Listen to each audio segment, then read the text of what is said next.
Hi,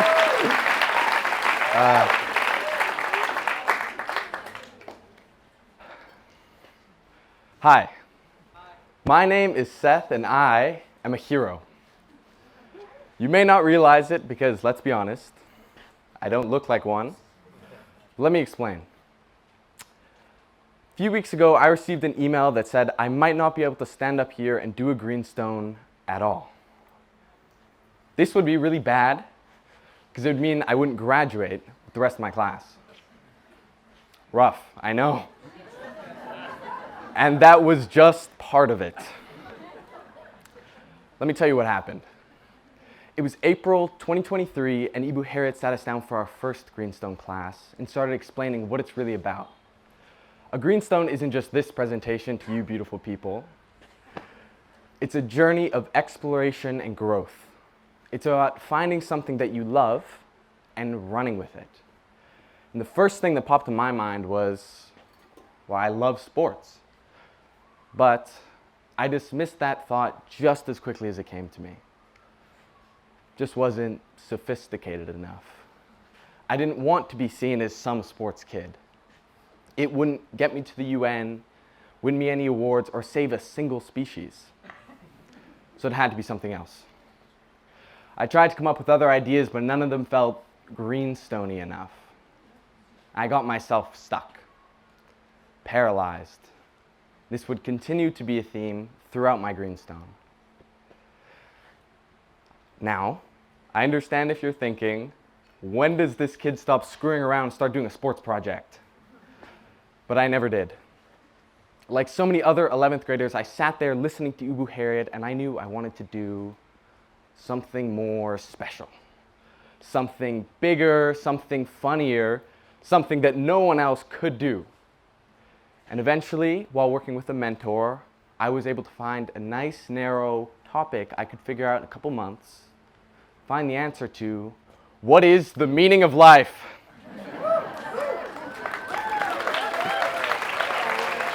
Yeah. Easy.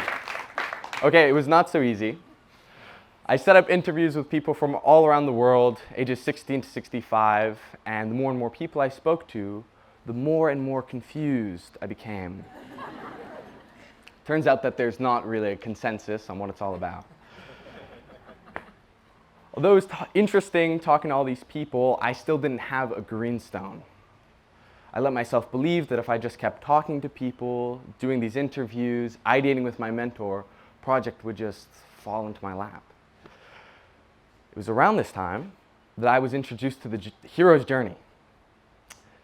Really resonated with me. I was able to reflect on my life experiences and struggles I was facing at the time with my Greenstone. It gave me hope. Hope that I wasn't going through all of this shit for nothing. I decided to base my Greenstone around it because I wanted to share that hope with my friends, some of who might also have been struggling at the time. So I planned an event where I was going to take people through a series of uncomfortable but revealing activities to show them how their wonderful, difficult, and tragic life experiences not only have value, but can show them what and who they are. So, to keep a very long story short, planned this event 3 times, canceled it 3 times. There's a lot going on in my world during that period, and I'll get to that in a bit, but if I'm being honest, the main reason it didn't happen was that I was afraid. Afraid that no one would show up. Afraid that people would think I wasn't qualified to tell them how to live their lives. Afraid people would look at me like I was a fraud. They say you learn the most from your mistakes, so I want all of you to trust me when I say I've learned so much these past few months. So to all the people who tried to help me, my parents, the Greenstone team, my peers and friends, I'm genuinely sorry I let you all down.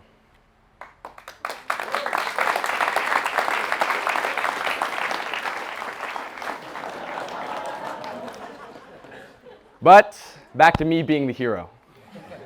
The hero's journey is a concept popularized by Joseph Campbell in his book, The Hero with a Thousand Faces.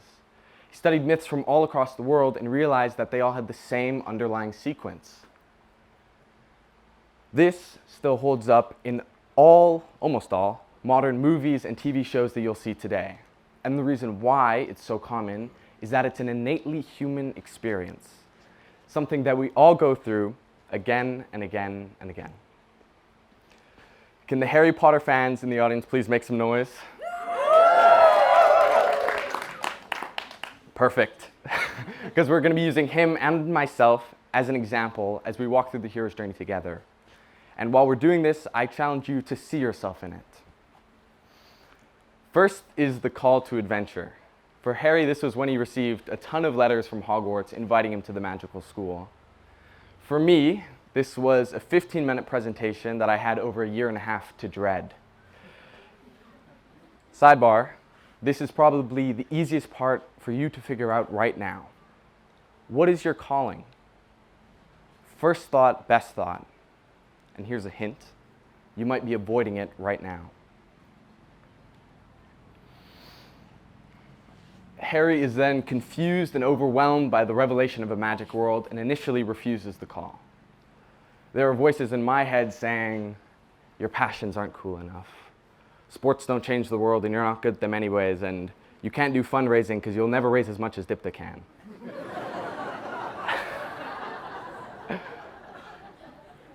This is an internal battle with what my mom likes to call the itty-bitty shitty committee. And a lot of us have one of those in our own heads. But if you're able to keep them quiet, you get to move forward. Once you step in, you come across challenges. Just like how Harry had to learn magic, solve mysteries, and deal with Malfoy, I had my own setbacks. For me, these things were the organizational instability at school. We switched Greenstone teachers 3 times, and I let myself fall through the cracks. I know I wasn't the only one that felt really lost because of it.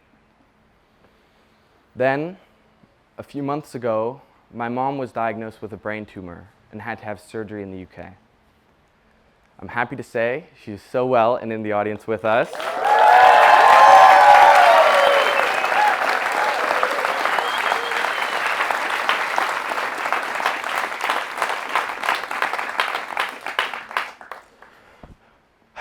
But for a while, I was scared and anxious. I'd started to disassociate in my day-to-day life. I was lucky enough to take some time off to go back to the UK to be with her, but if I'm being honest, school was the last thing on my mind. Times like those felt better to be with the people that I cared about, like my friends. And when one of my closest friends started to struggle with mental health, being with him felt like the priority. Just like how Harry had Ron and Hermione. Also, just like Harry, I was lucky enough to have some great mentors too. They weren't as pretty as Hagrid, but they were almost as wise as Dumbledore. But if I'm being honest, I struggled with this part. Not asking for the help when I needed it might have been one of my biggest mistakes.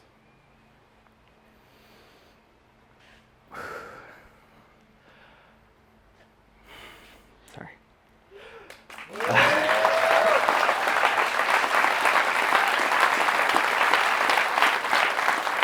Okay. Now prepare yourself to look the beast in its eyes, because this is what my dragon looks like.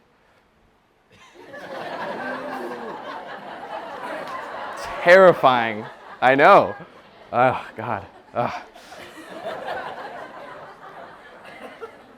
My dragon was a reality check with the Greenstone team, and this dragon has 3 heads. But in reality, my dragon has only one spirit, which is my fear of failure. Harry's dragon was his final fight with Voldemort. But since the dragon in the hero's journey is almost always symbolic, what he was really fighting were his own fears and doubts. By overcoming them, he was able to prove his heroism. Sometimes I think to myself about how much easier it would be if I could just fight an actual dragon. But instead, my battles are over email, or late night last minute script changes. When I got that email calling my graduation into question, my initial reaction was, "It's so over." A couple hours later, a long phone call with my parents, and I realized it was over either way. I couldn't outrun the dragon this time. I had to face it, feel the fear, and do it anyways. And that is the essence of the hero's journey.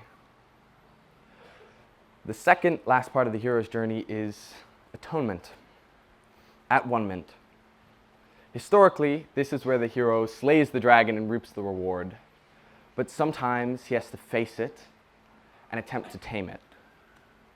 So I'm making an offering to all of you who want to tame your dragons too.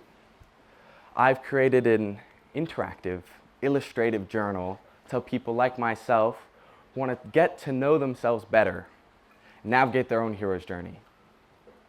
I used some of this content in a workshop that I had with the 8th grade during their transition day into high school, and I was surprised by their engagement and enthusiasm.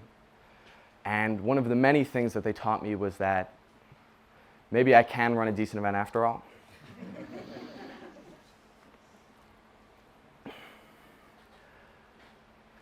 When I was explaining this whole situation to Ibu Harriet, one of the many questions she asked me is, "What Greenstone would you have done instead?" And without hesitation, I knew immediately what I would have done. I would have started a Sibang basketball league to connect Green School to local Indonesian teams, instead of just international schools every time. We always love to play with locals, and with the right funding and coordination, we could have had something really special, and I would have loved that.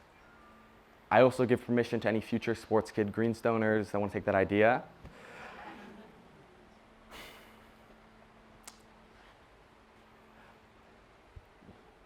Even after looking at all of those interviews, it's ironic that, although I did all those interviews, I didn't learn the meaning of life. But I did hear a lot of things that helped me be the hero. Here's just some of what they taught me. People should be empowered to make mistakes. We suffer far more in our minds than we ever do in reality. Have faith in others. Your gut knows. Stay open to change and understand that priorities might shift over time. And sometimes you have to be vulnerable.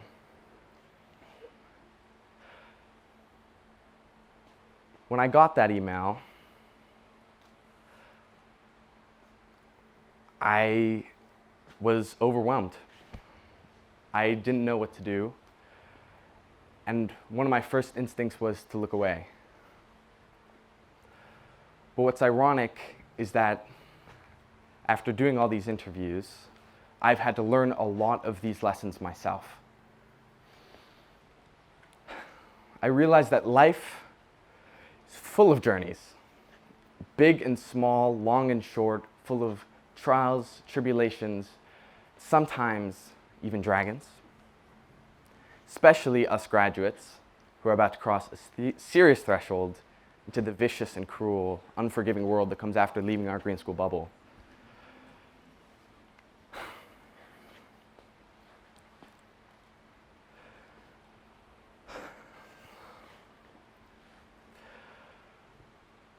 Here I am at the finish line of this particular journey, grateful for the opportunity to be able to stand up here today and tell the tale. Thank God, graduate. So to all the people who helped me get up here today, thank you.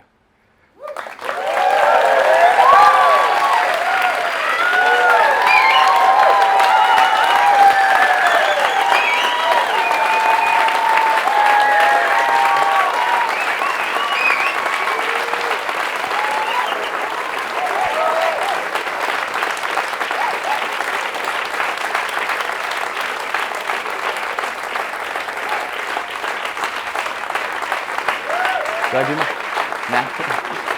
Okay. Okay. I thought I'd forget, so I have a list. Because there's a lot of people who helped me with my Greenstone. First, I want to start with my mentor, Emily, who is helping me all the way. Ibu Susan, who helped me with my event planning and just journal, like tons of the content in the journal, stuff like that. Pak George, helping me performance in general, and script writing, all that stuff, support. Pak Benjamin, he fought for me. He heard me out, and then, might not be here today without him, so thank you so much for that.